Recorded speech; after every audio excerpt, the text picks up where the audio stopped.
سڵاوتان لێبێ لە قەزای کەلاری ناوەندی ئیدارەی گەرمیانم. سنووری گەرمیان ناوی خۆی بەخۆیەوەیەتی لە وەرزی هاویندا پلەکانی گەرما بەراورد بە ناوچەکانی دیکەی هەرێمی کوردستان زۆر بەرز دەبێتەوە و تەنانەت کاریگەری لەسەر جموجوڵی ڕۆژانەی هاوڵاتیانیش بەراورد بە وەرزەکانی دیکە دروست دەکات.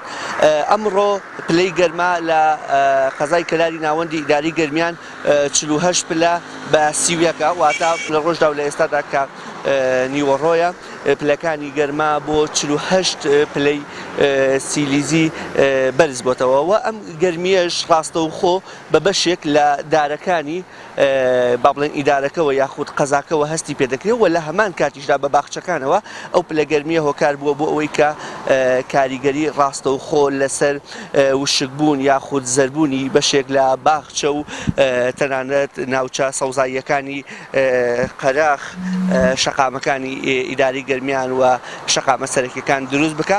بەڵێ سڵاوتان لێبێتن سەبارەت بە کەشوهەوا لە سنووری ئیدارەی سۆران لە قەزا و ناحیەکانی ناوچەکە بەراورد بە ناوچەکانی تری هەرێمی کوردستان دیارە کەشوهەوای ناوچەکە جیاوازی هەیە. پلەکانی گەرما بە تایبەتی لە بەشێک لە قەزا و ناحیەکان کە ناوچەی کوێستانین بە تایبەتی لە ناوچەی باڵەکایەتی ناوچەکە ناوچەیەکی کوێستانیە و پلەکانی گەرما لە هاوینان بەراورد بە ناوچەکانی تر کەمترن و ناوچەکە فێنکترە. لە ئێستادا لە پڕژێک کە بەیەکێک لە هەر ناوچە فێنکەکانی هەرێمی کوردستان و سنووری ئیدارەی سۆران دادەنرێت بەرزترین پلەی گەرما لە پڕژێ دیارەگاتە 18 پلە و نزمترین پلەی لە شەوان دەگاتە 0 پلەی سلیزی. هەروەها لە هەڵگۆردیش بەرزترین پلەی گەرما ئەمڕۆ 21 پلەیەوە نزمترین پلەی 4 پلەی سلیزیە. هەروەها لە حاجی ئۆمەران بەرزترین پلەی گەرما ئەمڕۆ 32 پلە بووە و نزمترین پلەشی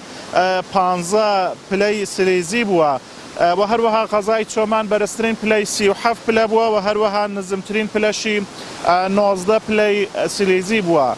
بەشێک لە هاوڵاتیان کە مۆبایلی زیرەکیان پێیە بەهۆی بەرزی پلەکانی گەرماوە بەشێکی زۆریان ئەوانەی کە لە جۆری ئایفۆن با بڵێن گەرم دەبن و تەنانەت ئەشکوژێنەوە. چەندین جار ئێمە شۆ گوتی میپایان کە مۆبایل لەو جۆرەمان پێ بووە یاخود مۆبایل ئەندرویدمان پێ بووە بەهۆی بەرزی پلەکانی گەرماوە ڕاستەوخۆ کاریگەری لەسەر مۆبایل و تەنانەت پەیوەندی تەلەفۆنی دروست کردە زۆر کات دەبێتە هۆی ڕاگیرانی هێڵەکە. ئەمەش بە هەمان شێوە بۆ بەرزی پلەکانی گەرما دەگرێتەوە. ئەمەش ڕاستەوخۆ کاریگەری لە نێو بازاڕی قەزای کەلاری ناوەندی ئیداری گەرمیان دروست کردەوە بە چەشنێک هاوڵاتیان و کاسبکاران نایەنە دەرەوە تا لە کاتژمێر 12:30 دەڕۆنەوە ماڵەوە تا کاتژمێر دوای 4 ناگەڕێنەوە یاخود دوای نوێژی عەسر. ئەمەش بەهۆی بەرزی پلەکانی گەرماوەیە.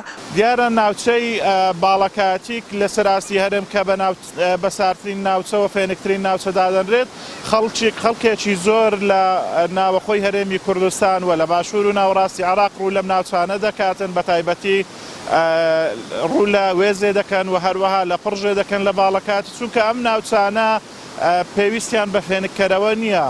ئەوەندە فێنکن ئەو ناوچانە پێویستیان بە هیچ جۆرە فێنکەرەوەیەک نییە بۆیە خەڵک بۆ بەسەربردننی کاتیان بە تایبەتی لە ڕۆژانی پێنجشەممە و هەینی خەڵکێکی زۆر ڕوو لەم ناوچانە دەکاتن بۆ ئەوەی لە گەرمای بەتینی هاوێنی شارەکان ڕزگاریان بێ هەیە شەو ڕۆژێک 2 ڕۆژ لەم ناوچانە ئەمێنێتەوە لەم ناوچانە پشوو ئەدە.